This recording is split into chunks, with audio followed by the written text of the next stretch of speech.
지난 2주간의 이른바 안식일 논쟁에 대해서 우리가 말씀을 살펴보았습니다. 안식일에는 무조건 아무 일도 하지 말아야 된다라고 믿고 있던 바리새인들에 대해서 병자들을 고쳐주시면서 안식일에 하나님의 일을 하는 것, 그리고 선한 일을 하는 것은 타당하다라고 예수님께서 말씀하셨습니다. 오늘 본문도 안식일 논쟁에 해당하는 것으로 보기도 하지만 안식일에 대한 직접적인 언급이 없기 때문에 굳이 그렇게 보지 않아도 되겠습니다. 성경 봉독은 31절부터 했는데 우리 청년이 성경 봉독할 때 너무 힘들까봐 제가 줄여서 31절부터 했고요. 오늘 제가 다룰 본문은 22절부터입니다. 그러므로 22절부터 30절까지도 우리 한번 같이 읽어보면 좋겠습니다. 22절부터 30절까지 같이 읽습니다. 그때에 귀신 들려 눈 멀고 말 못하는 사람을 데리고 왔거늘 예수께서 고쳐주시매 그 말 못하는 사람이 말하며 보게 된지라. 무리가 다 놀라 이르되 이는 다윗의 자손이 아니냐 하니 바리새인들은 듣고 이르되 이가 귀신의 왕 바알세불을 힘입지 않고는 귀신을 쫓아내지 못하느니라 하거늘 예수께서 그들의 생각을 아시고 이르시되 스스로 분쟁하는 나라마다 황폐하여질 것이요 스스로 분쟁하는 동네나 집마다 서지 못하리라. 만일 사탄이 사탄을 쫓아내면 스스로 분쟁하는 것이니 그리하고야 어떻게 그의 나라가 서겠느냐. 또 내가 바알세불을 힘입어 귀신을 쫓아내면 너희의 아들들은 누구를 힘입어 쫓아내느냐. 그러므로 그들이 너희의 재판관이 되리라.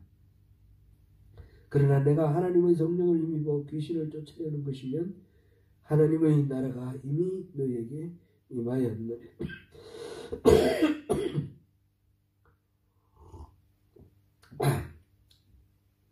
사람이 먼저 강한 자를 결박하지 않고서야 어떻게 그 강한 자의 집에 들어가 그 세간을 강탈하겠느냐.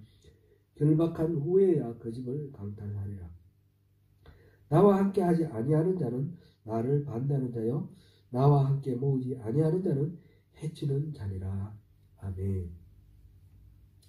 이렇게 22절부터 37절까지 전체를 이렇게 볼 때 한 스토리 안에 들어가는데 이 본문은 크게 보아서 네 부분으로 나눌 수 있습니다. 여러분 성경에 연필로 이렇게 표시하면서 한번 보십시오. 22절부터 24절까지 여기는 예수님이 치유를 하셨는데 거기에 시비 거는 바리새인들의 이야기입니다. 예수님의 치유와 시비 거는 바리새인 이렇게 있고 25절부터 30절에는 그 시비에 대해서 예수님께서 반박하는 내용입니다. 31절부터 32절은 성령을 모독하는 죄가 어떤 죄인지 말하고 있고요. 말씀하시고 있고요. 33절부터 37절까지는 말 한마디의 무게가 얼마나 무거운지 그것을 말씀하고 있습니다. 먼저 30절까지 그러니까 우리가 이제 예배하면서 읽어본 그 30절까지 오늘 본문의 배경이 되는 사건을 살펴보면서 본문의 의미를 찾아보겠습니다. 22절부터 30절까지를 흔히 바알세불 논쟁이라고 부릅니다. 바리새인이 시비를 걸고 예수님이 직접적인 반박을 하는 이 내용, 이거를 이제 논쟁인데 바알세불의 힘으로 귀신을 쫓아냈다라는 바리새인의 입장에 주님은 그것은 말이 안 된다라고 반박하는 그런 내용이죠. 예수님이 귀신 들려 눈 멀고 말 못하는 사람을 고쳐주시니 그 사람이 보게 되었고 말하게 되었습니다. 이 광경을 본 많은 무리들이 이 사람은 다윗의 자손이 아니냐라고 탄성을 지릅니다. 다윗의 자손이라는 말은 메시아다라는 뜻입니다. 그러니까 예수님이 행하시는 치유사역을 보면서 예수님의 권능에 감탄하고 예수님이 메시아일 거다라는 그런 기대 섞인 생각을 하는 것입니다. 많은 사람이 그렇게 생각을 하고 있는데 반해서 바리새인들은 귀신의 왕 바알세불의 힘을 입지 않고는 이 귀신을 쫓아낼 수 없다, 이렇게 말을 합니다. 곧 예수님이 귀신의 왕 바알세불의 힘을 입었다. 곧 예수님이 곧 바알세불의 귀신에게 귀신 들렸다, 귀신 잡혔다, 그런 말이겠죠. 그 귀신 바알세불의 힘으로 쪼그라기 귀신들을 쫓아낸 거다. 말하자면 예수님을 귀신의 왕으로 취급하는 것입니다. 바리새인들은 이런 생각을 하시고 예수님이 반박을 하십니다. 첫째로 여기서 보면 스스로 분쟁하는 나라마다 황폐하여질 것이고 스스로 분쟁하는 동네나 집마다 서지 못한다 그랬는데, 자기들끼리 자존질환에 빠져서 자기들끼리 싸우면 반드시 지고 만다라는 거죠. 귀신의 왕과 귀신이 서로 싸울 리가 있겠느냐, 그런 반문입니다. 두 번째로, 만일 예수님이 바알세불의 힘을 빌어 귀신을 쫓아낸다면 여기서 너희의 아들들이라고 예수님이 말씀하셨는데, 그 사람들의 치유사역은 누구의 힘으로 치유하느냐라고 반문하십니다. 24절에서 귀신의 왕 바알세불을 힘입지 않고는 귀신을 쫓아낼 수 없다 그랬거든요. 그렇다면 너희의 아들들, 곧 바리새인의 아들들도 바알세불의 힘을 입어서 귀신을 쫓아내느냐, 그런 말씀인 거죠.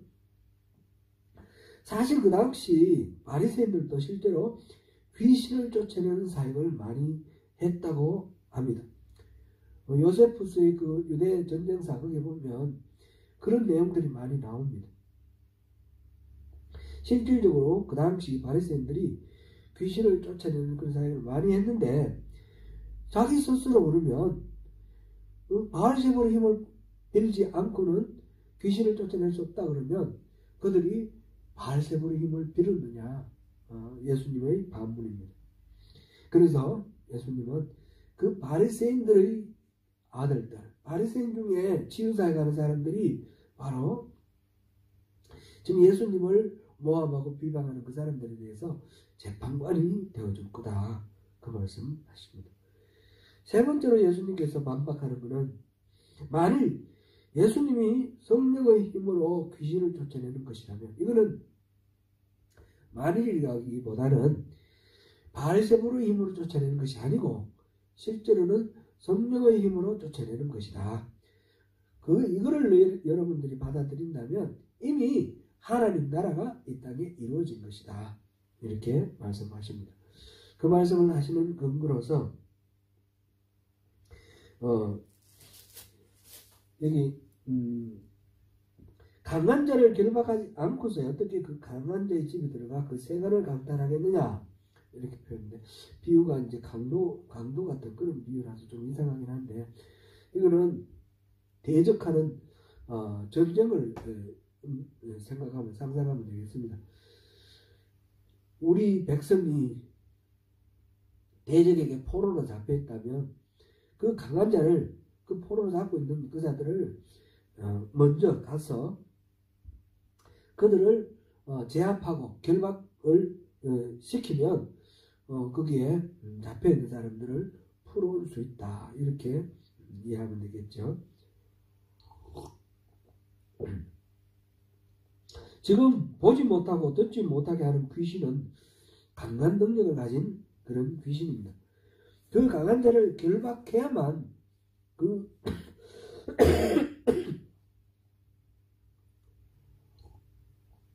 사로잡혀 있는 생명을 구해내 올 수 있습니다.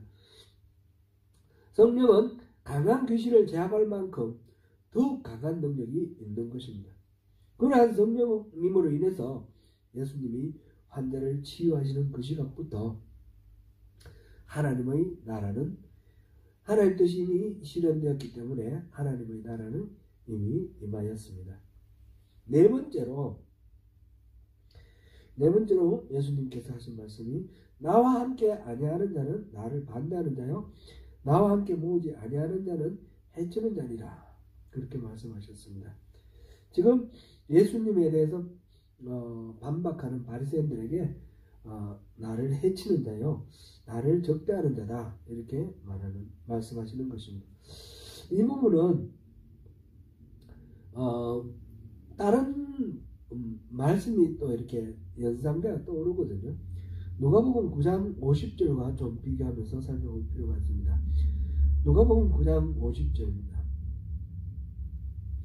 예수께서 이르시되 금하지 말라 너희를 반대하지 않는 자는 너희를 위하는 자니라.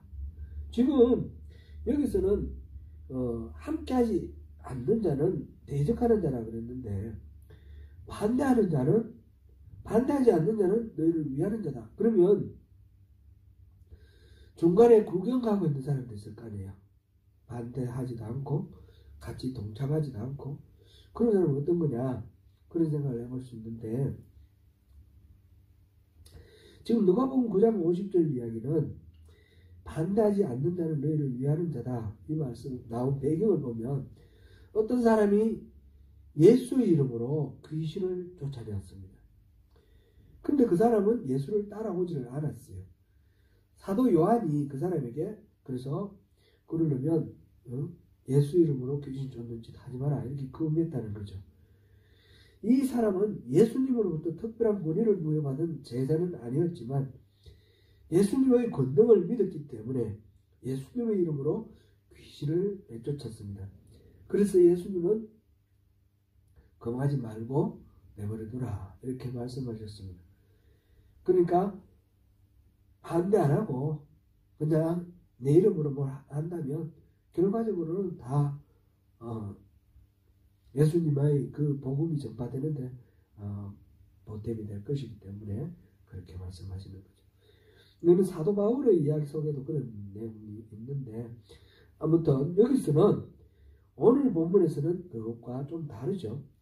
예수님과 귀신과의 싸움, 성령과 사단의 싸움에서 예수님을 함께 하지 않는다라는 말은 이 싸움에 예수님에 동조하지 않고 예수님의 가치관에 마음을 주지 않는 것, 곧 반대하는 입장이다, 적대하는 입장이다라는 것이죠.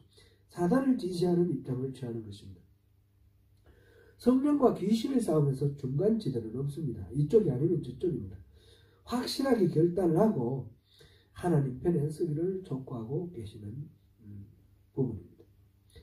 바알세불 논쟁을 통해서 예수님은 바리새인들의 공격이 논리적으로나 실제적으로 맞지 않다라고 확실하게 지적하고 계십니다. 30절까지 그렇게 논박을 하시고 이어서 이 바리새인들의 행태에 대해서 경계를 하시는 말씀입니다. 그게 이제 성령을 모독하는 죄, 이거는 용서받지 못한다 그런 말씀입니다. 31절 32절에 보니까 그런 말씀을 하죠. 예수님은 바리새인들이 예수님을 비방하고 모함하여 하는 그 말이 얼마나 큰 죄인지를 알려주려고 하십니다. 사람들의 웬만한 죄는 다 용서를 받지만 성령을 모독하는 죄는 용서를 받지 못한다라고 선포하고 계십니다. 심지어 32절에서는 말로 인자를 거역하면 사하심을 받되 어때? 말로 성령을 거역하면 이 세상이나 오는 세상에서 사하심을 얻지 못한다라고 하십니다. 하나님의 자비는 무한하시고 풍성하심으로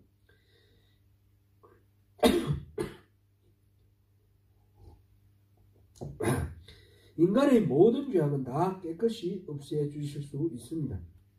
여기 예수님께서 십자가를 지시고 화목제물이 되신 일로 인해서 그 대속은 완전하고 충만합니다. 어떤 죄, 어떤 악이라 할지라도 능히 용서될 수 있습니다. 그런데 성령을 모독하는 경우는 다르다는 겁니다. 여기서 모독한다라고 번역된 것, 개역 한글에서는 회방한다 이렇게 번역하고 있죠. 영어로는 blasphemy, 헬라어로는 blasphemia, 이거는 심한 비방 또는 상대방에 대한 지독한 모독 또는 어떤 대상을 반대해 말하다 이런 뜻인데, 회방이라는 뜻도 물론 그런 의미도 있지만 모독으로 번역하는 것이 훨씬 더 정확한 것 같습니다. 여기서 예수님은 심지어 성부 하나님이라 성자 예수님을 모독하면 해도 용서를 받을 수 있다고 그랬어요. 하나님께 욕해도 모독해도 용서를 받을 수 있는데, 예수님, 인자는 예수님입니다. 인자를 거역하여도 사하심을 얻을 수 있습니다.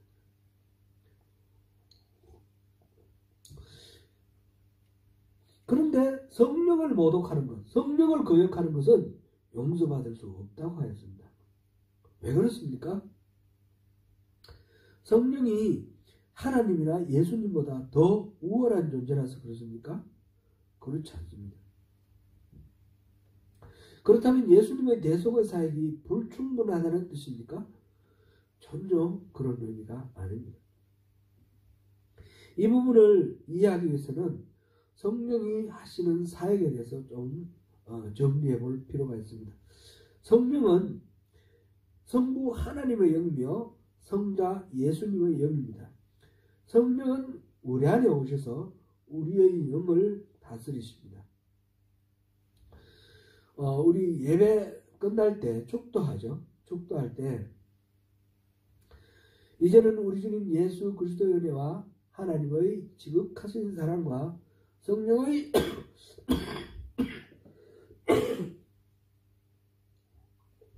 죄송합니다. 성령의 감동, 감화, 교통, 내주하심이 이 자리에 있는 모든 사람들, 오늘 말씀을 듣고 결단하는 모든 사람들 위에와 그 삶의 자리 위에 임할지어다 또는 있기를 축원합니다.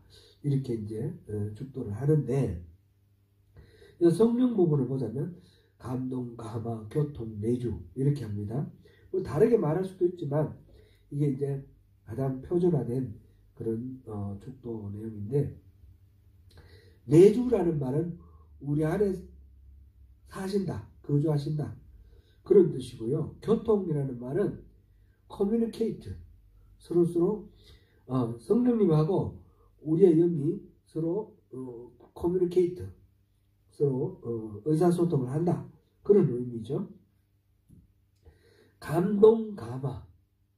감동, 감화는 성령에 의해 우리 영이 깨닫고 느끼고 동화되는 것입니다.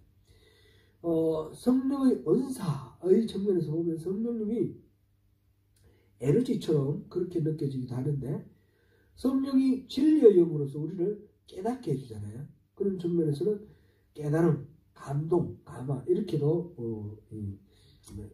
우리가 이해할 수 있습니다. 성령님께서는 하나님의 영으로 우리 안에 들어오셔서 우리의 영과 서로 커뮤니케이트 하면서 하나님의 영으로 우리를 이렇게 동화시켜 주시는 겁니다. 이러한 감동, 감화를 통해서 죄인들이 죄를 깨닫게 해줍니다. 자신의 죄를 깨닫게 해주시고, 그래서 회개하고 돌이킬 수 있도록 해주시고요. 또 이 성령으로 인해서 거듭나고 중생할 수 있도록 합니다. 그 다음에 성령으로 인해서 예수님의 초청을 받아들여서 예수님을 영접합니다. 이 성령으로 인해서 빛과 진리의 길로 나아갈 수 있습니다. 이것을 한마디로 말하면 하나님의 창조 사역과 구속 사역을 완성하는 그런 역할을 이 성령님이 하신다라고 말할 수 있습니다. 따라서 성령을 모독한다는 것은 다른 것도 있지만 특별히 우리 마음에 찾아오셔서 감동하게 해서 우리 죄를 깨닫고 회개하는 그 길로 인도하시는 성령님의 적극적인 사역을 모독하고 회방하고 의지적으로 배척하고 비난한다는 겁니다. 이게 바로 성령 모독의 죄입니다. 죄를 회개하고 돌이켜야지 용서를 받는데 그거를 못하게 하니까 성령이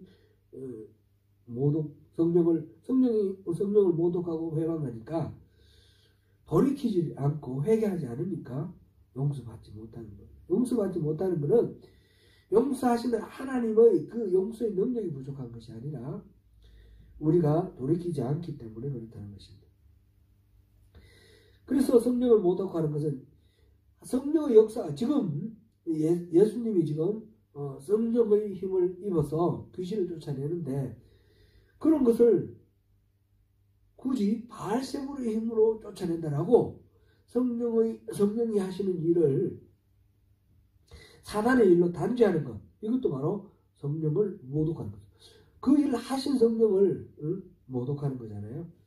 성령의 능력과 후원을 덧입고 입술의 증거로나 이적이나 기사로서 인간을 구원하기 위해 애쓰시는 여러 가지 성령님의 그 사역을 고의적으로 방해하거나 핍박하는 것, 이런 것들이 성령 모독에 해당됩니다.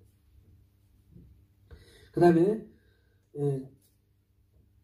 성령의 역사를 사칭하는 것, 자기가 먼저 가짜로 성령하고 상관없는 일을 성령으로 이렇게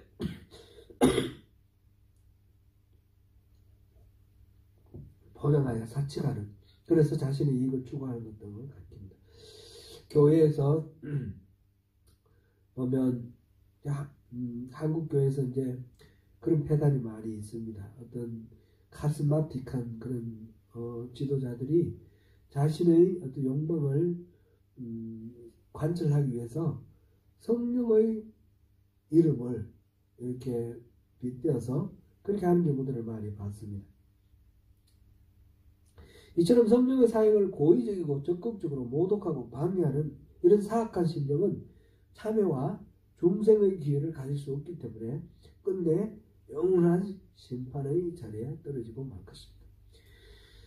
그래서 세상의 모든 죄 가운데 성령을 모독하는 죄, 성령을 회방하는 죄가 가장 나쁜 죄, 무서운 죄입니다. 이 지금 바리새인들이 그 성령을 모독하는 죄를 범하고 있다는 것입니다. 그것이 바리새인들의 말로 나타났기 때문에 지금 33절부터 37절까지는 말 한마디의 무게를 이야기를 하고 있습니다. 37절 결론으로 내 말로 어렵다 함을 받고 내 말로 정죄함을 받느니라, 이렇게 말씀하셨습니다. 우리가 뱉는 말 한마디가 우리의 영원한 생명에 대한 운명을 결정짓는다라는 경고인 것입니다. 주님께서 말 못하고 앞을 보지 못하는 장애인 속에 들어있는 귀신을 쫓아내시고 그가 말도 하고 앞을 볼 수 있게 해주셨으니 이 얼마나 놀라운 일입니까? 마땅히 하나님께 영광을 돌리고 감사해야 될 텐데 예수님께 바알세불을 힘입고 귀신을 쫓아냈다고 모함을 하고 악평을 하였습니다. 이들 바리새인들은 이 말로 인해 자신들이 정죄함을 받을 것입니다.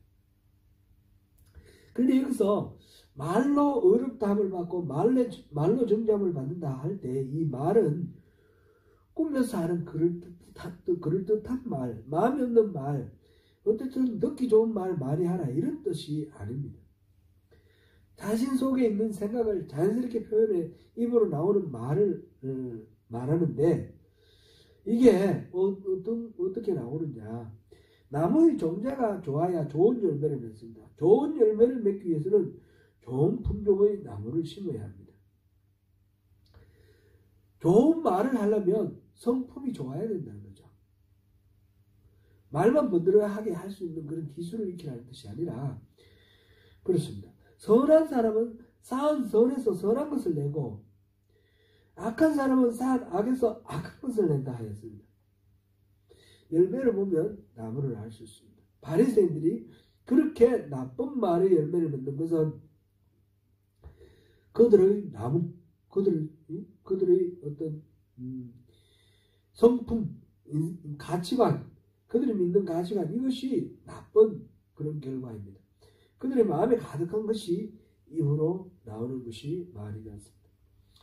마지막 때에 우리는 우리 입으로 한 말에 대해서 신문을 받고 말로 인하여 어려움과 정죄함을 판결받을 것이다 하였습니다. 내가 지금 어떤 연유로 분에 찼으라든지 억울해서라든지 또는 간절함이 있어서 그랬다든지 내가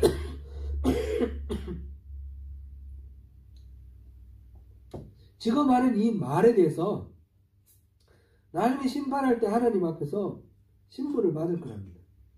그 말 그때 왜 했어? 이런 것을 우리가 생각하면서 말을 조심해야 됩니다. 말은 입술에 있는 말이 아니라 마음에서 우러나오는 그 말. 무의식 중에 나온 말이 진심을 나타낸다고 그런 말이 있지 않습니까? 그런 말이 지극히 선한 말이 되도록 내 무의식 중에 선한 것을 채워야 할 것입니다. 말은 바로 인격의 표현입니다. 우리 성품이 나타나는 것입니다. 성령으로 충만할 때 성령의 열매를 맺습니다. 어떤 한국에서 존경받는 목사님이 은퇴를 하고 이제 계시다가 치매가 걸렸대요. 그래서 장로님들이 이렇게 때때로 이렇게 찾아가서 인사드리고 하는데 그렇게 욕을 하시더라는 거예요.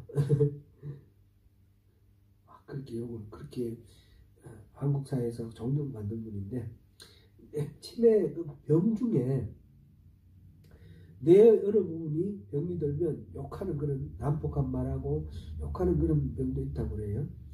근데 좀 걱정은 돼요. 치매는 안 걸려야 될 것 같아요. 욕한다든지 부끄러운 어떤 말을 한다든지 무슨 어떤 것으로 나타날지도 모르잖아요. 그래서 치매 안 걸렸으면 좋겠고 그럴 때라도 좋은 말 많이 나오고 참 사람들을 살리고 세우는 그런 말이 많이 나오도록 무의식 속에 그것이 많이 쌓여 있으면 그때 그런 게 나오겠죠. 그렇게 많이 쌓았으면 좋겠다 그런 생각입니다. 오늘 본문은 예수님의 치유사역에 대해서 귀신의 왕 바알세불의 힘이라고 말하는 바리새인들에 대한 예수님의 반박입니다. 분명히 예수님의 치유사역은 성령을 힘입어서 귀신을 쫓아내신 일입니다. 이 성령 사역을 모독하고 귀신이 했다고 하는 바리새인들의 공격은 그들의 불의함을 드러내며 용서함을 받을 수 없는 치명적인 범죄입니다.